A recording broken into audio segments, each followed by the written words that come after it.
They're, defensively, I'll speak to the D line is, in my opinion, the strength of the team. I think they make the back end better, and that's no disrespect to the back end. We try to identify the 3 weak players on every defense. We want to know where they are in practice, and we try to attack them. And right now, there's nobody wearing the weak player jerseys in practice with the Texas defense because, we have that much respect for all 11 starters out there, and then they have some depth. So they roll through people at all 3 levels. Um, they're twitchy up front. They get off the football. They're going to be in your offensive line's face immediately. They're going to cross the line of scrimmage, and they're physical, and they do a good job block destruction. Um, Offensively, I think there's a lot of media coverage and attention on the offense right now, but I'm very well aware of what Arch Manning is capable of. Recruited him out of high school, one of the best quarterbacks I've seen coming out of high school in the last 10 years, and I'm also well aware of what some of these players on offense at Texas are capable of doing, and so it's going to be a challenge up front. We know we've got to do a good job.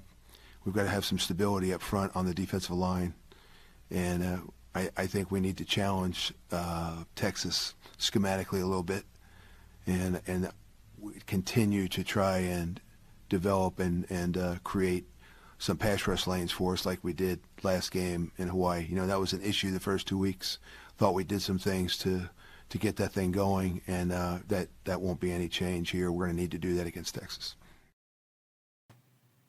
Ooh, I timed that one beautifully. All right, so there was, if you want to know more, and he talked about the connections with Texas and Kyle Flood, and don't get me started. Kyle Flood's a horrendous coach, in my opinion. I know he was on Keeler's staff back at Delaware, and he's friends with Longo, but dude, Kyle Flood, in my opinion of him, is just not high, based only off coaching. I don't even know him personally at all. Regardless, there are a lot of connections to the Manning family. Longo talked about his connections to Archie and things of that nature.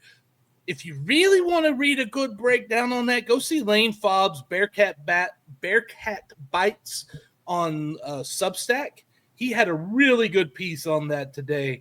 I highly recommend going there and reading all his stuff. Fobbs puts out some great stuff on his Bearcat Bites. Yeah, a lot of stuff. A lot of great That's stuff. like a lot, like on a daily basis kind of thing. That's what I'm saying. Yeah.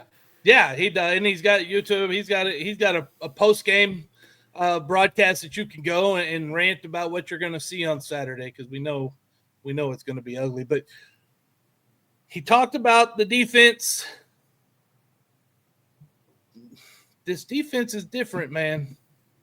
Yeah, for Texas, and he mentioned the D line as the strength, and that is absolutely the case. I mean, I think it might be the best D line in the country. We saw what they did at Ohio State, holding them to 14 points while on the road. I mean, Anthony Hill, Colin Simmons, Trey Moore, all guys that kind of play there up front. So yeah, it's it's going to be interesting, and the O line is a big question for Sam Houston, and I'm just intrigued to see how they hold up against Texas.